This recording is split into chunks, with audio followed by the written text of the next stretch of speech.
Samantala, plansyado na sa Senado ang panukalang budget ng Department of Public Works and Highways. Tinalakay din sa pagdinig ng budget ang kasalukuyang investigasyon hinggil sa flood control scandal.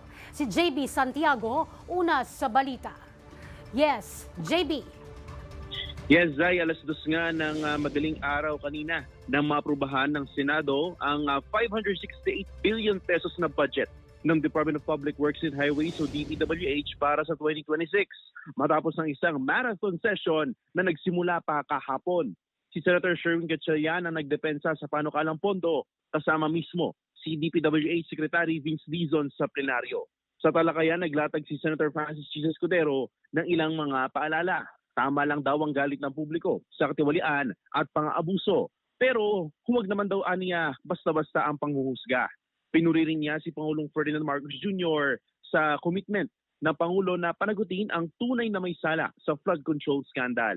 Sa kabilang banda, aminado si Senate Deputy Majority Leader JV Ejercito na ang kontrobersya sa flood control project ay isang speed bump lang sa infrastructure development ng administrasyon. Pero para sa kanya, hindi ito dapat mapatigil ng momentum. Humanap din si Senate Minority Leader Alan Peter Cayetano. Aniya, ngayon ang panahon para sa major reforms at dapat ito ang maging new normal.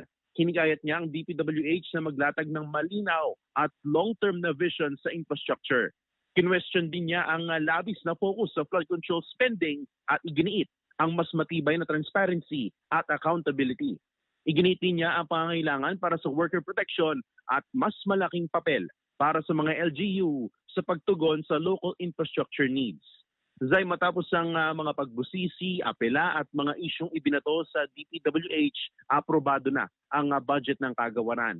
881.31 billion pesos ang original budget request ng DPWH. Pero nabawasan yan ng halos 313 billion pesos matapos alisin ang mga duplicate o repeat projects na posibleng pagmulan pa ng katiwalian at maanumalyang alokasyon ng pondo sa susunod na taon. Dahilan, kaya ang huling inaprobahang budget ay bumaba sa 568 billion pesos. Balik muna sa inyo, Zay.